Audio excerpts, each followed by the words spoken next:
কিনা সেটাও তো সন্দেহ। কারণ আমার অফিস আলরাজিতে ওই নিজাম আজারির স্নিগ্ধ ওভারসিজ ওই পল্টনের ওইখানে একটা অফিসে। তো এই নিজাম আজারিকে নিয়ে দুটা পত্রিকায় নিউজ হয়েছে। ফেনীতে তার যে বাংলো বাড়ি, পত্রিকাগুলো রিপোর্ট করেছে 14 গোষ্ঠীর কেউ জমিদার ছিল। নিজাম আজারি চট্টগ্রামে একটা কলেজে পড়াশোনা করেছে, ছাত্রলীগের রাজনীতি করেছে, চান্দাবাজি ধান্দাবাজি করে কোনোভাবে এমপি হয়েছে। সেই নিজাম আজারি কিভাবে আজকে 500 কোটি টাকার বাংলো বাড়ি করে এবং সেই বাংলো বাড়িতে ওবায়দুল কাদের যে কেক কাটে? তাহলে এই দুর্নীতিবাজদেরকে একদিকে তারা দুর্নীতির বিরুদ্ধে জিরো টলারেন্সের কথা বলে, আরেকদিকে আবার তারাই তাদেরকে পৃষ্ঠপোষকতা করে। ওবায়দুল কাদের বড় বড় কথা বলছেন, শেখ হাসিনাও সাবধান না, দুর্নীতির বিরুদ্ধে ব্যবস্থা নেন, এই সেই। কি করেছেন? কি করেছেন? কয়জনের বিরুদ্ধে ব্যবস্থা নিয়েছেন? আপনাদের লজ্জা করে না? বিএনপি 15 বছরেই সেই ক্ষমতা ছেড়েছে 2006 সালে। আজকে 7 থেকে আজকে পর্যন্ত কত বছর? প্রায় 18-20 বছর হয়ে গেছে। তারপরেও যে কোনো ঘটনা যখন আলোচনা আসে বলে ওইটা নাকি বিএনপি করছে, এটা বিএনপির দায়। এবং মানে বিষয়টা দেখেন, বাংলাদেশের টেলিভিশন পত্র পত্রিকাও মির্জা ফখরুল সাহেব বিএনপির মহাসচিব, বিরোধী দলীয় প্রধান নেতা, তিনি সরকারের দুর্নীতি লুটপাট দুঃশাসন নিয়ে বলবেন, মিডিয়া ওইটা প্রচার করবে, ওইটার কাউন্টারে আবার ওবায়দুল কাদের কি বলছে একেবারে ফালতু কথা, সেগুলো আবার পত্রপত্রিকার হেডলাইন করা লাগে যে ওবায়দুল কাদের বলেছেন বিএনপি আমলের দুর্নীতিবাজদেরকে রক্ষা করা হয়েছে। আরে ভাই, বিএনপি করেছে 20 বছর আগে, 15-16 বছর ধরে রাষ্ট্র চালাচ্ছে এই জবরদখলকারী আওয়ামী লীগ। 20 বছরের সাথে বর্তমান পরিস্থিতির তুলনা হবে? তাহলে আপনারা কেন এই ওবায়দুল কাদেরের ফালতু কথাই বা হেডলাইন করছেন, প্রচার করছেন? নতুন কিছু থাকলে সেটা প্রচার করেন। আজকে 4 জন এমপির কথা বের হয়ে এসেছে মালয়েশিয়ার সিন্ডিকেটের সাথে। আমরা দেখতে চাই ওবায়দুল কাদের এবং ওবায়দুল কাদেরের সরকার এই 4 জন চোর দুর্নীতিবাজ একজন ব্যবসায়ী এমপির বিরুদ্ধে কি ব্যবস্থা নেয় আমরা দেখতে চাই, জনগণ দেখতে চাই। এবং শ্রমিক অধিকারকে বলবো, এই 32,000 শ্রমিকের সাথে যোগাযোগ করুন, তাদেরকে সংগঠিত করুন।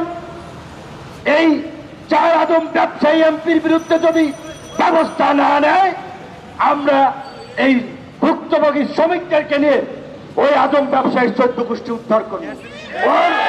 ওর কোথায় অফিস বাড়ি গাড়ি প্রপার্টি আছে সেটা আমরা উদ্ধার করব। কারণ অনেক প্রতিবাদ করেছি, প্রতিবাদ করছি, প্রতিকার হচ্ছে না। আর এবার শুধু প্রতিবাদ করলে হবে না, প্রতিরোধ করে তুলতে হবে। মালয়েশিয়ার শ্রমবাজার এই সরকারের আমলেই 3 বার বন্ধ হয়েছে, 3 বার। সর্বশেষ 2018 সালে বন্ধ হয়েছে।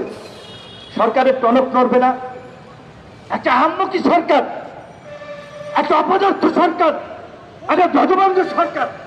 এই জন্য বলছি যে দেখেন, মালয়েশিয়ার মতো বড় একটা শ্রমবাজার আজকে জাতিসংঘ যখন মালয়েশিয়াকে বলছে, বাংলাদেশকে বলছে, আইএলও বলছে যে এখানে শ্রমিকদের সাথে প্রতারণা করা হচ্ছে, তাদের সাথে অন্যায় অবিচার করা হচ্ছে, তারপরেও তারা এগুলো সমাধানে কোনো আগ্রহ দেখায়নি এই পর্যন্ত।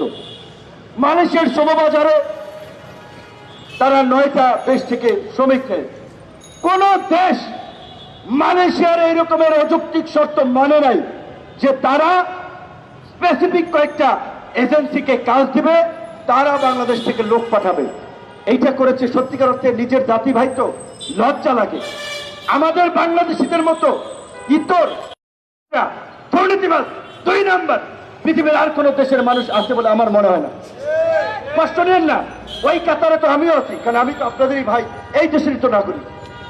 এই যে যেই ভদ্রলোকের কথা উঠে এসেছে, একজনের নাম, তিনি বাংলাদেশি বংশোদ্ভূত একজন লোক। তিনি ওইখানের কিছু দুর্নীতিবাজ মন্ত্রী এবং কর্মকর্তাকে ঘুষ টাকা পয়সা দিয়ে তিনি ম্যানেজ করেছেন, একটা সিন্ডিকেট তৈরি করেছেন।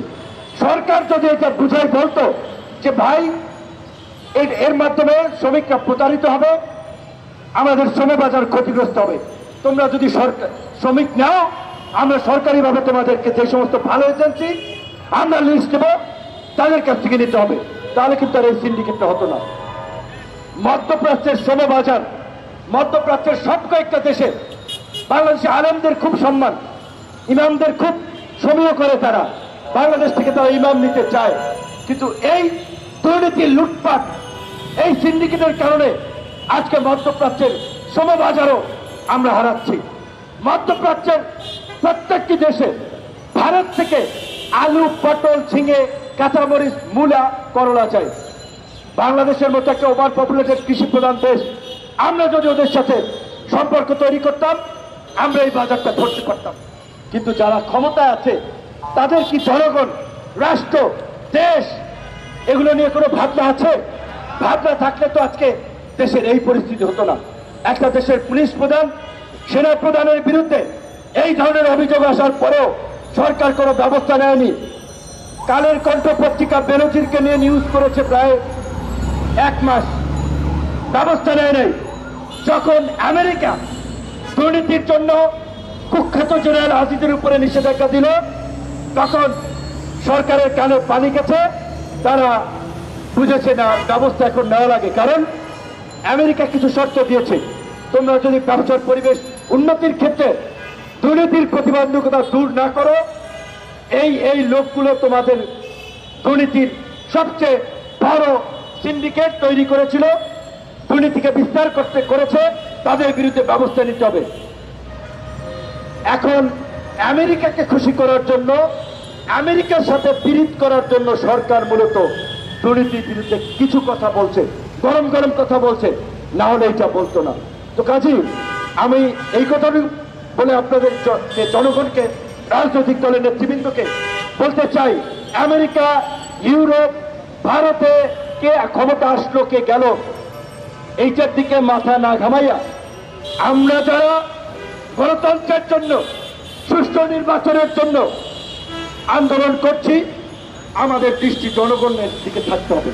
জনগণকে ফোকাস করে আমাদেরকে এগিয়ে যেতে হবে। বিদেশিরা তাদের স্বার্থের জন্য দেন দরবার করবে, বিদেশিদের সাথে আমরা বিরোধী দল কিছু দিয়ে পারবো না, কারণ আমরা ক্ষমতায় নেই। কাজী বিদেশিদের আশায় না থেকে জনগণকে নিয়ে জনগণের দাবিতে রাস্তায় নামতে হবে।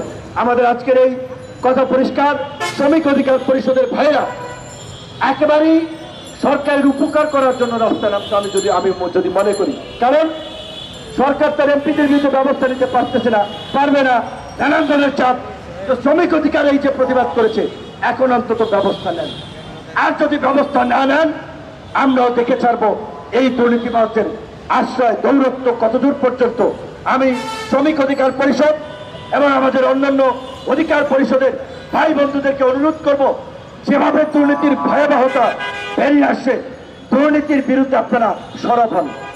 প্রত্যেকটি জেলা উপজেলায় এই দুর্নীতি নিয়ে প্রতিবাদ করুন, মানুষের সামনে তুলে ধরুন, এই লুটেরাদের চেহারা উন্মোচন করুন। এই দুর্নীতির আন্দোলন থেকেই ফাঁসিবাদ পতনের আন্দোলন হবে। শুধুমাত্র 3 তারিখ দিয়ে সরকার পতন আন্দোলন হয় না, ফ্যাসিস্ট শাসনের অবসান ঘটানো যায় না। এই ধরনের সামাজিক জনসম্পৃক্ত ইস্যুকে জনগণের সামনে নিয়ে যেতে হবে। অন্যান্য রাজনৈতিক দলগুলোর প্রতিও সেই আহ্বান জানিয়ে আমার বক্তব্য শেষ করছি। আল্লাহ হাফেজ।